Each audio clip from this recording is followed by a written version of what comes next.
Hey girls, it's Bree. It's Cece. It's Angela. And you're tuned into For the Girls. Before we jump into today's episode, shout out my leather jacket. I look clean. I look like, what's the girl from Greece? Sandy. It's giving Sandy if I had on a red lip. For you that you knew that. Oh, I Bree, love that. She usually doesn't know characters. She doesn't know it. I know people by the people they play in the thing. Her real name's not Sandy. No, we know. Like, I do know Ben Affleck, though, don't I? I did not. You did not know I was Ben like, Affleck was married to J-Lo? You got J-Lo? I had no idea. He had J-Lo like years and ago. then came back and got her again. I did not know that. After Mark Anthony, right? I don't know why I remember his name though, After, but A-Rod. Oh shit. yeah, I don't know who any of those people are. But I know J-Lo is stunning and Ben is a lucky man. He is. So before we jump into the episode, I want to read a review from our long distance dating episode. I Heart Ministry is her username, says, great points in this video. I really enjoyed this with the heart emoji. And thank you, girlfriend, because we appreciate your guys' reviews and comments tremendously. Because why? One, we look at them and it helps us do a great job. Two, it actually helps with our episodes. The more likes, the more reviews and all of that, the more credible the show becomes. So please take a time to leave a review. That's all. Angela, take it away. And all right. Okay. But no, all valid points. From Daje, we're assuming. Sorry if I pronounced it wrong, friend. I just watched your episode about making friends. As a 27-year-old who wants kids but hasn't had kids yet, all of my friends have kids. I fell out with most of them shortly after they became mothers. Some of them had different reasons as to why, but most of them were because I felt the need to fall back. Soon as every single one of them had their babies, they go straight to only wanting mommy friends. I don't think they understand how much of a slap in the face that statement is. I assure them that I will come help with the baby. We can go on play dates. I will go to fun kid places with them, etc. But I still never get an invite, or they slowly stop reaching out to me as if I have no value anymore, all because I'm kidless. Oh, once I start feeling like I'm begging, I back up. It has gotten to the point that I don't even want my new friends to have kids. I automatically feel like it won't work. But due to the fact that pretty much everyone has kids, how should I go about either keeping my friends with kids or making new friends? I isolated myself and became really antisocial. And I just want at least one or two homegirls I can call or hang out with every now and then.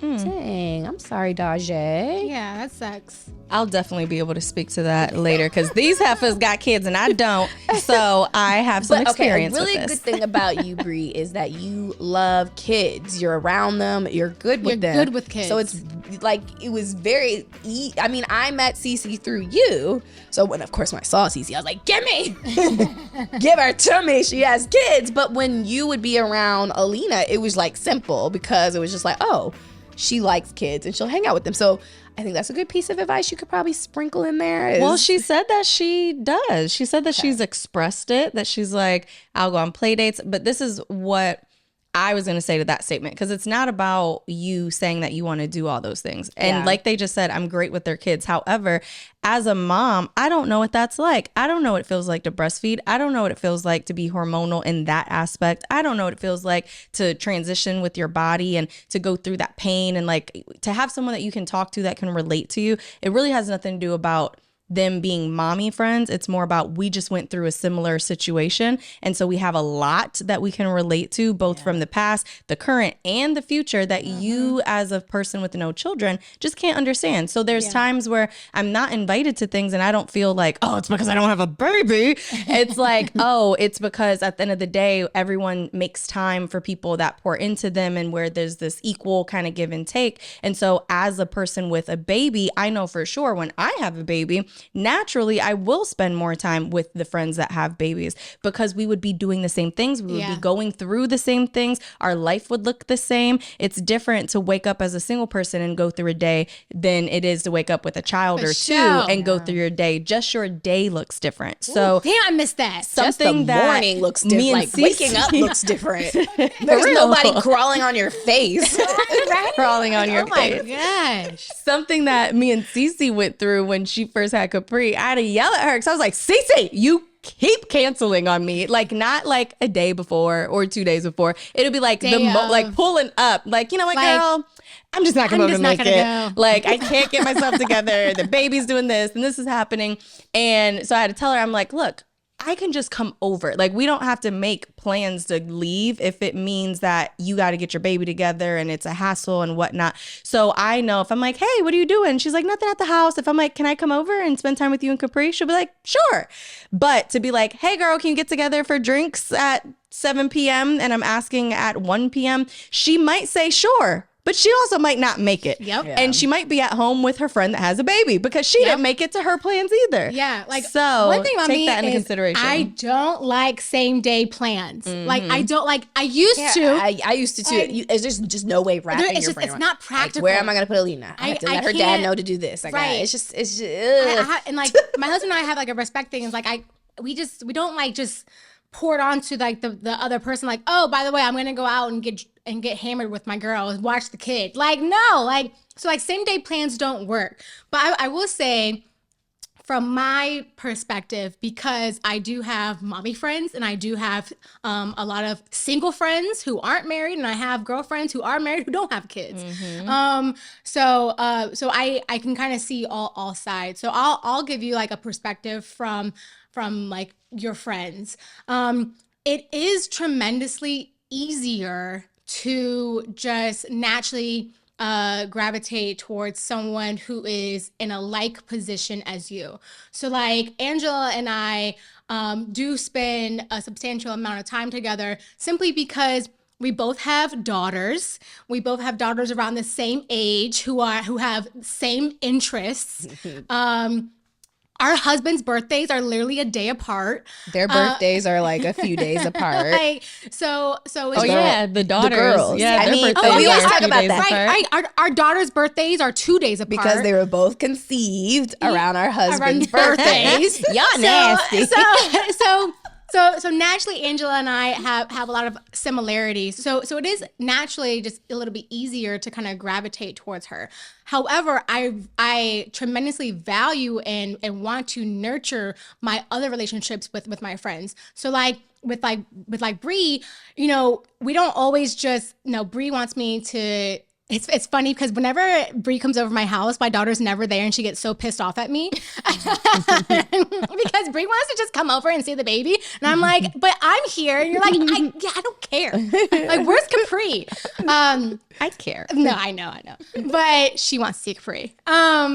So like there's times where, because I know that Bree also like loves children and wants to be around the babies, like even though she like doesn't have a kid, I still invite her over to like more like our like kid family events, because I know that she like we mentioned, she's fantastic around children, and I know that she loves being around children, and she wants like a whole football team herself, right? So there's that. But I will say with like my girlfriends who don't have children, who aren't married, who are single, still living their best lives, I make an effort to be very intentional with them as well. And I hang out with them like one-on-one. Now, typically, because my friends know that I also have a family, they come to me, like how Bree mentioned. Like, I have a girlfriend literally coming over this week. I haven't seen her in like weeks. I haven't spoken to her.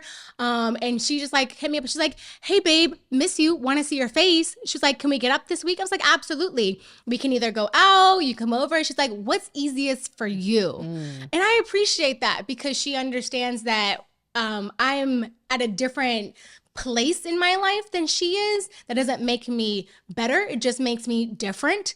And it makes our journeys different. But our friendship and our love is still very, very strong and intentional. So, you know, I think that if you find yourself reaching out to your girlfriends and that love and that intentionality isn't there anymore, you know, I don't really think it has anything to do with them, like all of a sudden like they're moms and like they're like, ugh, you're beneath us. And hopefully that's not the case. It's just like, maybe you just need to find different friends who actually value relationships with good people. What I was gonna say. You know, like, But also, because I do want to, this is a real life, real time example of how she's in my shoes, and from reading this, I want to give her the advice that maybe not take it so personal, because today's what, Sunday?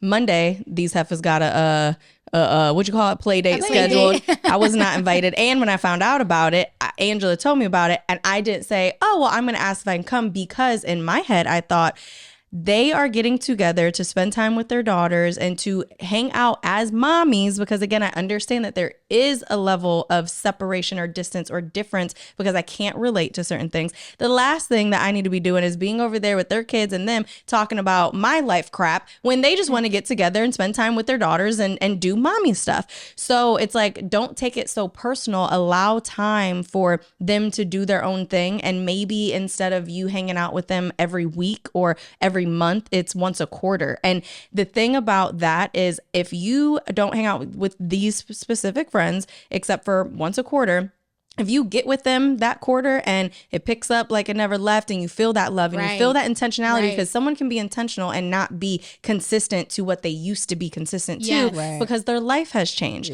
So all I'm saying is, I do not get invited to everything, and I don't make it my business to invite myself when I'm like, oh, last time I went with them, or I asked if I could do X, Y, and Z. And then another thing that Cece mentioned, I'm going to use the Easter party as an event, or as a example. So Cece had an Easter party with like a bunch of people and their kids.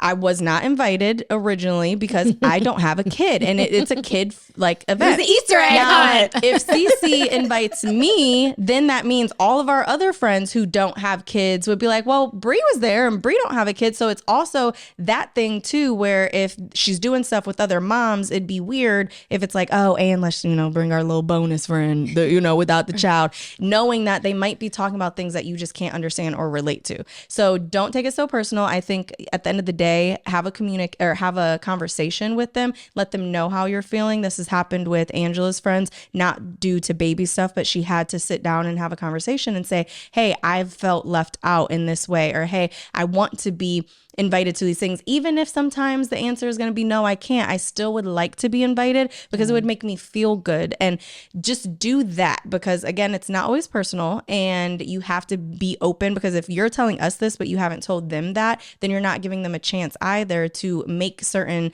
adjustments and to do things to be more intentional in the way that you need that. Also really quick, I will say, since becoming a wife and a mother, my life looks very different now. Like, my life used to be all about my social life.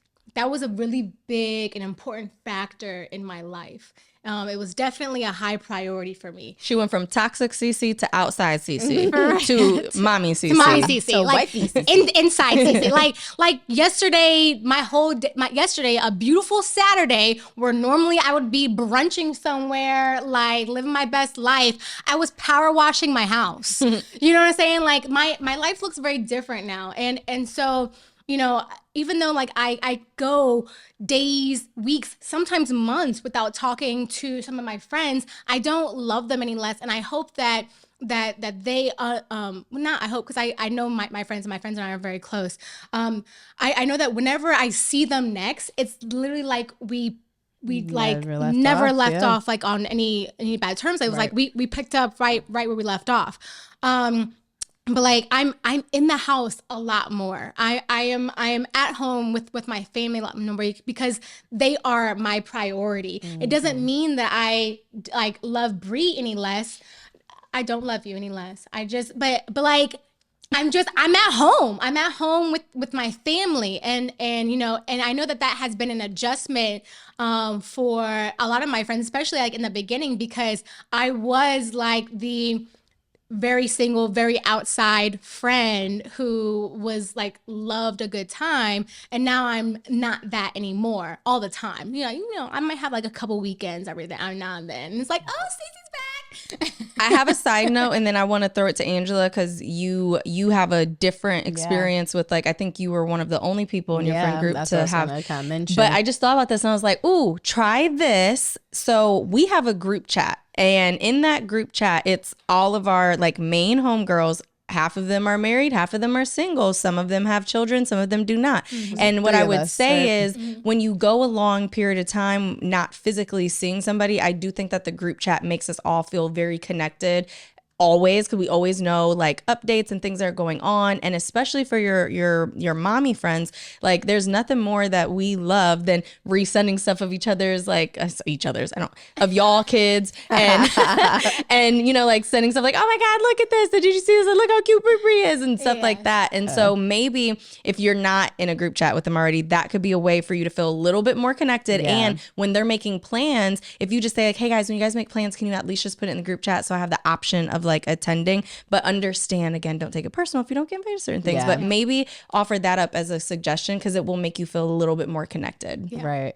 Okay, so yeah, my situation before I like became close to Bree and Cece in our group chat is I had like a core group of like college friends, and I was the first to get engaged and then get married and then have a kid. And so I noticed somewhere after like I got pregnant and everything, they were like going out to stuff without me. I'm like, dang, what happened? And they had another group chat and it was for the single ones. And wait, so everybody but you? Yeah, basically. Dang. And I was like, damn. And like, I didn't want to take it personal, but I did feel very left out. And like isolated and by myself. And then COVID happened, which made shit worse. And I was already suffering from postpartum depression, all kinds of things. And then, you know, when Bree and I connected, it was just really good to be with someone who wanted to be around my kid. And I'm not saying that group of friends didn't want to be around my kid, because my daughter's godmother, she is part of my core friend group that came from college. Oh, I didn't know that. Yeah, and she specifically makes the effort to come see Alina. She might not do it every month, but she is going to come see her goddaughter. Before she was even a goddaughter, came to see her. You know, she made it a point to come, like, you know how people try to come visit you the first month. She made an appointment to come with me, to come help out. You know, just, and again, I think that was just the intentionality there. So we've always stuck together and been very tight since then. And she's in a whole nother part of her life where she's just dating someone seriously right now. So, and shout out to her. Yes. And so then when I met Bree and started connecting with her, she always wanted to be around Alina. It was just super refreshing. And then she introduced me to Cece, and I was like, give me her. And so as I continued to connect with our friend group, it was, wow, you know, it doesn't really matter, you know, if there's kids or if you're married. It's just the intentionality of it. Yeah. And it's not to say that my friends from college weren't intentional at all. No, they just thought I was in a different part of my life and that I wouldn't want to come to these things. And at one point, I did communicate this with them, and they said that they did invite me to stuff and I wouldn't come. So I didn't know that that was coming from them. And to bring up your point, we all got into a group chat. And so I do get invited to things, and a lot of times I cannot come, but at least I see it there. And that, you know, they do want for me to come to stuff. Now, do they come to my house often? No, not in the way that you do or Alina's godmother does. No, not at all, because they're living their best single lives. It's really all about intentionality. And at the end of the day, being a mother is busy, and being a wife is busy. You kind of connect with the people you're most intentional with at the end of the day. And I think no kid, married or not, I think that's how people grow apart when they get older. Unfortunately, it's just what happens. People just will grow apart because you're not maintaining the intentionality for whatever reason. So that could also be a thing that's going on with our reader, right? Daje right now. She's not anonymous. That's what could be going on with you, sweetie, is that you guys might be growing apart, and they might not want to be as intentional with you as you do with them. And like Bree said, don't take it personal, but recognize that and, understand that. And probably, it might be a good idea to try to connect with other people who want to be intentional with you the way you want to be intentional with them. Maybe in a similar space in their life. It sounds like the perfect opportunity for you to take inventory of what you need from your friendships and then going out and meeting women who align with that. And I want to talk real quickly about losing friends as an adult or at this age, because I was like 24 when I completely basically like lost all of my friends and then had to start from scratch here. And I built a strong roster. I have great friends now. So I'm going to talk a little bit about that because it's tough. It's hard to, it's just like with a relationship. When you break up with a man that you've had years, experience and history with, it's harder to leave because you think of all the time you put in. You think of how well you know that person and, oh, it's going to suck to relearn somebody new and to have to go through all of that again. So I was afraid of losing my friends because I knew that they knew me from, when I was yay big and no one knows me better. But then when I thought about that, I was like, if that's the case, then they should be being better friends to me, right? If no one knows me better than these friends and I feel that they're not being good friends to me, that's a problem. If they're not being intentional, if they're not pouring into me, if it's always me giving, and there's no taking going on, I just always left conversations feeling empty, feeling depleted, feeling discouraged, feeling unmotivated. Or even feeling like when I would talk about my wins or even just talk about my life, that it came across as bragging. And that let me know that we were no longer on the same page and that we were in very different places. We wanted very different things. Our expectations of our lives were different. What our future looked like was different. Our beliefs in ourselves as individuals, very different. So when I moved and had to start from scratch, I really asked myself the same way I asked myself, what do I want in a husband? I asked myself, what do I want in a friend? And I wrote that thing down, or those things, it was a long list. I wrote that list down. And when I was out and about meeting people, I wasn't weird, like, hey, you want to be my friend? I just got people's contact information. I let things flow and happen naturally. And then once I felt that I found a significant group of girls that I thought would benefit from knowing each other, I got us all together. And that started the now, friendship that we all have together. So be intentional about where you're going, how you're meeting people, and allow people to show you who they are before you just jump into a friendship. So if it's not mutual in terms of them reaching out to you as you're reaching out to them, maybe that person's not as interested or doesn't feel, the vibe that you felt. So definitely, it's like peep and game. Like when you're dating, it's no different. Like girls are no different than guys. Like we're going to show you a different level of intimacy. Yeah, different level. Yeah. And again, like what you said, remember that quote I said, stick with people who pull the magic out of you. If you don't feel like there's magic being pulled out of you, like Bree felt like, what did you say in those moments with your old friends that y'all weren't on the same page? You felt like you were bragging. Like who wants to feel like that around people like, oh, I can't really talk about my wins because it might offend. It might sound like I'm bragging. Like that's not people that pull the magic out of you. And like whenever we're in our group chat and people start talking about their wins, I'm like, yes. People are moving, people are this, like it feels magical. So I think that's important, especially as you get older and bills start happening and stresses and family members might start dying because they get older. People are losing jobs. You want to be around people who you know are gonna have your back at the end of the day. Who are for you. I know, like for me, in my 20s, I had very superficial friends. I was I was outside a lot. Like I was in the clubs a lot. And so all of my girlfriends were also club girls. And so it was very superficial. Like we were friends with each other because we were all pretty. So we could get access to things. It was just, it's easier to kind of maneuver that way. Right. So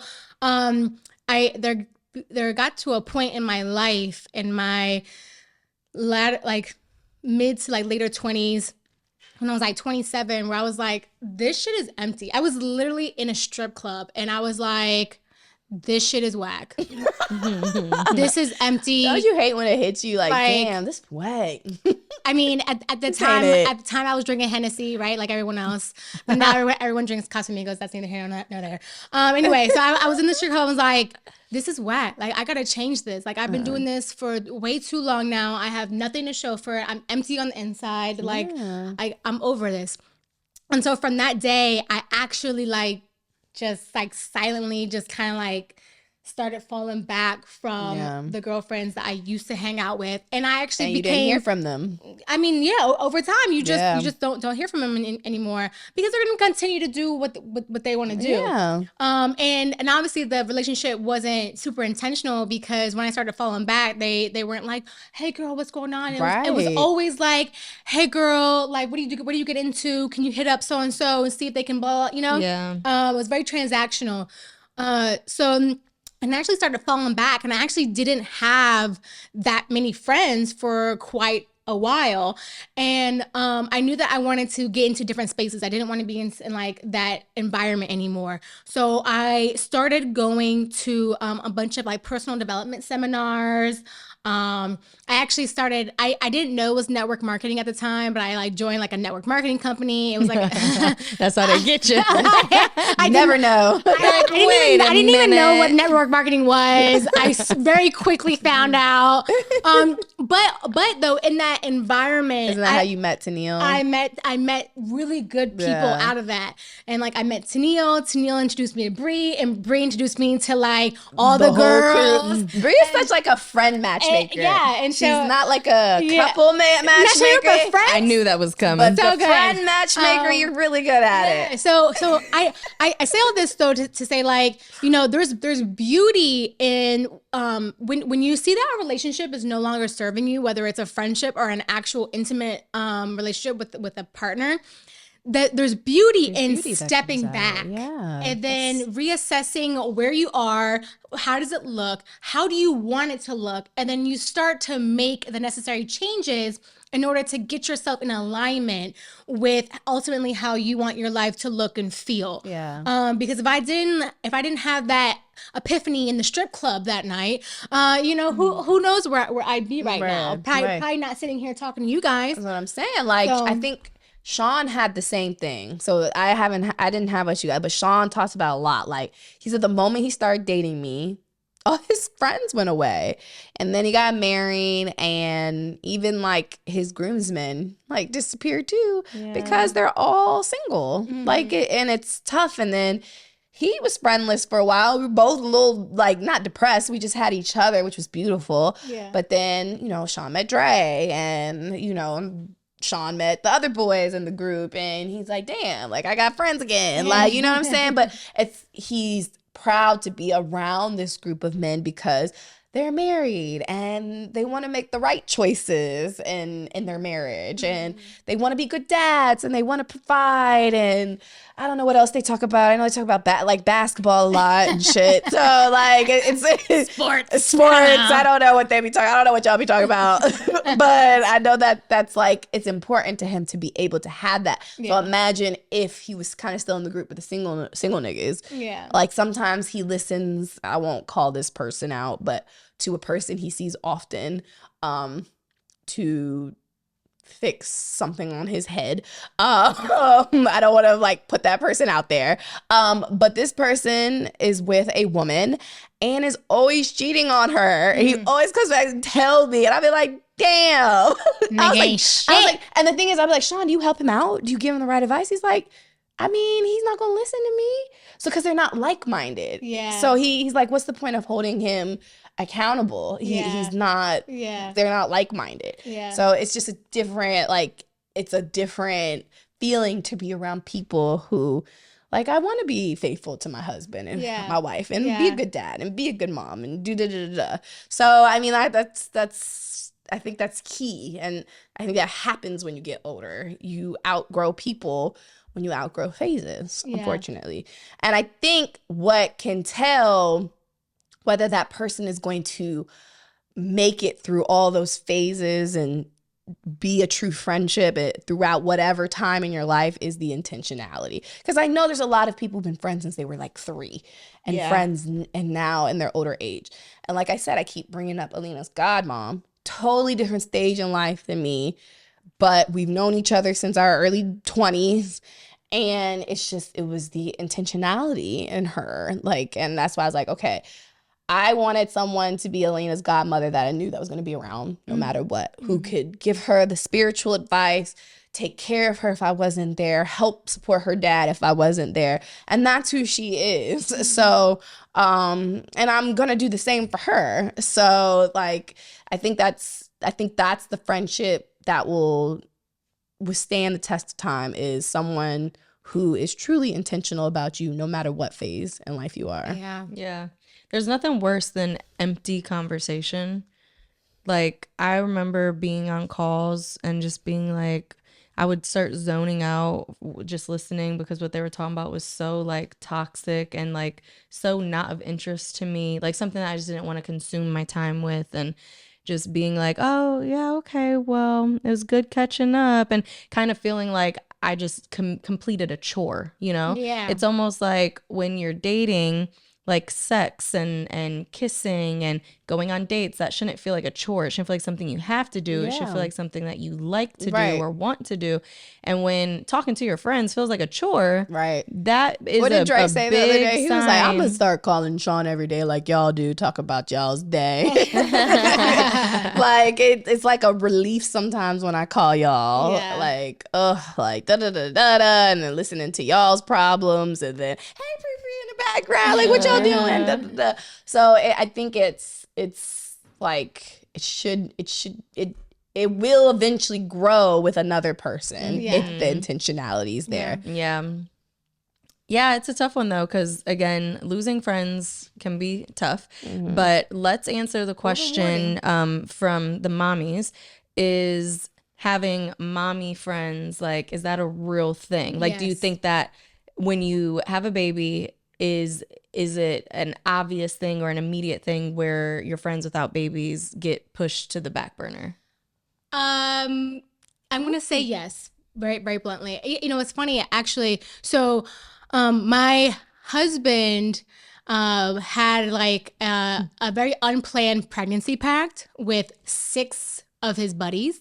And so all of his friends and the wives were all pregnant at the same time. So we naturally kind of like, of course, clicked up. You guys are probably talking about the 6-month appointment, the 20-week appointment. 100%. Hey, do you guys suggest this binky or that binky? Yeah, like, what I put on the registry. Like exactly. So we naturally kind of clicked up just because we were all, except for one, first-time moms also. So it's like, how are you keeping your kid alive? I need suggestions, you know? And not even that. I think what really drew me to you, Cece, was the fact that, hey, we have these things we have to keep alive, but we also have to be wives. Like, how do we do that? Yeah, exactly. Like, that's something we talked about. Like, how are you still having sex with him? Exactly. But you're not getting sleep. Me and Please Angela let me know. have talked about that. And then it was quite a so bit. comforting to hear, like, oh, I struggle. What? Yeah. You're a bad wife too? Oh my God. That's amazing. That felt so good. That's and some I real came home shit. to my husband. I was like, it's not just me. It ain't just me. I was like, Shane, Angela struggles with the same thing I struggle with. It's not just me. And so there's comfort in knowing that someone's going through the same situation and as you are in your current season. So yes, having mommy friends is a very realistic. I mean, it's a very real thing. The girls that I was just referencing, they actually asked me, because I'm also the youngest one of the group.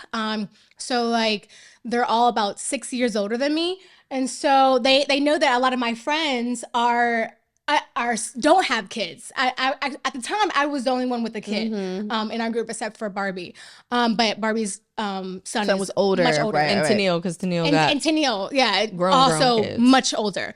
And so they asked me, they're like, so like, you know, how's your relationship with your girlfriends? Are they, you know, like kind of pulling away from you, blah, blah, blah. I was like, actually, I have a very strong relationship with my friends. And so like, yes, naturally we're we're being pulled away from each other because I have a newborn on my titty. But outside of that, like, they respect where I am in my journey, and it's not like this, like, oh, Cece's a mom now, like, we're just gonna, like, you know, move on without her. It's like there's just a respect of, like, okay, Cece's in a new season. How can we make sure that we're showing up for her? Like, this must be hard for her. Right. Like, she's a new wife and a new mother all at the same time. Yeah. You know what I'm saying? So, like, so my experience was very much so not what I think that they had anticipated me saying. Like, of course, like, you know, there was some distance, but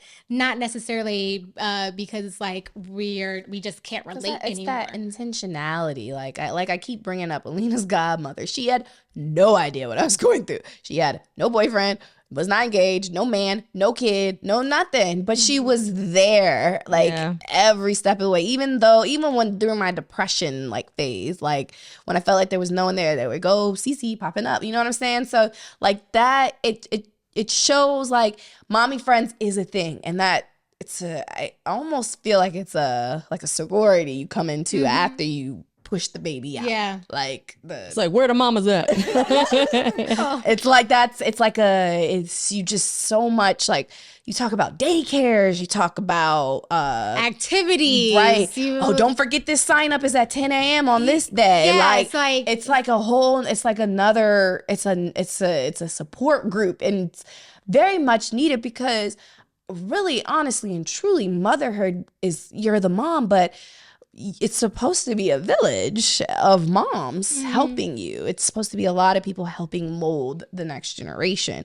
Literally, before we started filming, Cece and Angela were talking about swimming lessons and how Capri's killing swimming, and Alina's still on a wait list, and she's like, oh, really? And they're like, yeah, but she's starting gymnastics.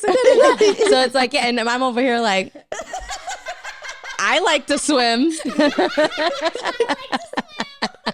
But it's important. It's so, like, you understand the tribulations of being on the wait list. Like, what? Damn, you're on the wait list still. Right. Yeah, like, what do I do to get off that? What did you do? You know what I'm saying? So it's like, it's the mommy thing is a thing, and it's an important thing. I don't think it's a thing that should be frowned upon from people who don't have kids. And so when Bree told Dajae not to take it personal, and to kind of, you're not gonna understand where your mommy friends are coming from, that's 100% probably the best advice you're probably gonna get, honestly, from us, because it's the truth. You're just not gonna quite understand it at the moment. It's not like a down on you. It's just you don't have a kid yet. You haven't experienced it. So I want to give this one example, and then we can talk about what were we talking about? Oh, so basically giving her advice on like the situation with her kind of going through like her trauma that she has, and like looking for friends without kids. We're going to talk about that. But this just popped in my head. So Tori, everybody knows this. She's like my best friend. Like, I talk to her every day, not just talk, FaceTime, like see her, hear her voice every day. She has a 2-month-old child. I probably have spoken to Tori, or have FaceTime Tori, since the baby has come, probably a total of 5 times. How old is the baby now? 2 months. Yeah, see? So I mean, that 5 times in 2 months. And this is somebody who I went from FaceTiming and talking to sometimes up to 3 times a day. FaceTime that 4th trimester every single day. It's not a joke. And well, this is one thing too. I was like, oh, like the baby's 2 months now. Like, yeah, I get to go see him. And I visited her for 5 days. And I felt like I got no friend time. I felt like I was a nanny. And it was because here's my friend who is used to talking to me and being her normal, you know, individual self, that now has literally a baby stuck to her titty almost 24/7. And I saw, one, how happy and content she is with being a mom, but also how exhausted she is. But instead of complaining, because even then she didn't complain. She was just like, you got him. I'm gonna get a few minutes of sleep. And she'd be like, sleep for like 2 hours and the baby's screaming. I'm like, okay, you gotta feed him. But it showed me that she is very exhausted, and that the reason why I haven't been able to FaceTime her and all of that, and why we've been missing each other, she FaceTimed while we were filming. Every time she FaceTimes me, it's the small little moments that she gets when he's on his like 10-minute nap or is like, you know, quiet on her boob or whatever. And I'll be busy. And then when I go to call her, she's trying to get him to sleep or her phone's away because she's pumping and doing this and that. And so again, back to the don't take it personal. I think it's just about communicating and setting expectations. And one thing that I like told Tori was like, girl, we keep playing phone tag. And I was like, I hope you're not taking any offense. And she said the same thing to me. And I'm like, okay, as long as we're on the same page. So it's like just knowing, because you don't want to be thinking the person's not talking to you because they're just not wanting to talk to you. But if you know that they're not making time for you because they literally don't have no time to make for anyone, let alone you, then it can help you adjust to the situation a little easier. So now hearing that, let's talk about what it looks like. Should you decide not to be friends with your mommy friends, or do you find friends without kids? And what are your guys' thoughts on that? I think she should keep her mommy friends, but just understand that it's a different expectation now. Like you should try to continue to foster that relationship, because I think it obviously means something to her. Unless your mommy friends are like, no, we don't want you no more. Like you're not, which I just can't imagine someone doing, but hey, you never know nowadays. If your friends are like completely Xing you out of their life, then yeah, I get it. But it sounds like they're important to you. So I don't think you should shut them out. I do think you should check in, and you should try to see where you can fit in, and you should try to see if you can go to the pumpkin patch or whatever with them. You know what I mean? But I do think you should find some other friends as well. Like that's what I think you should, and reference our making new friends. I don't remember the name of the episode, but reference that episode on how to do so. Yeah, I was gonna say the exact same thing. Like, yes, keep your friendships, but understand that they're gonna look and feel tremendously different. You have different requirements now. But I think for you, my advice would be to find other friends in addition to the friends that you already have. Like just because you can't see your mommy friends as much doesn't mean that you have to like cut them off. Right. Like just not talk to them as much or not see them as much, and be okay with that new dynamic of your relationship.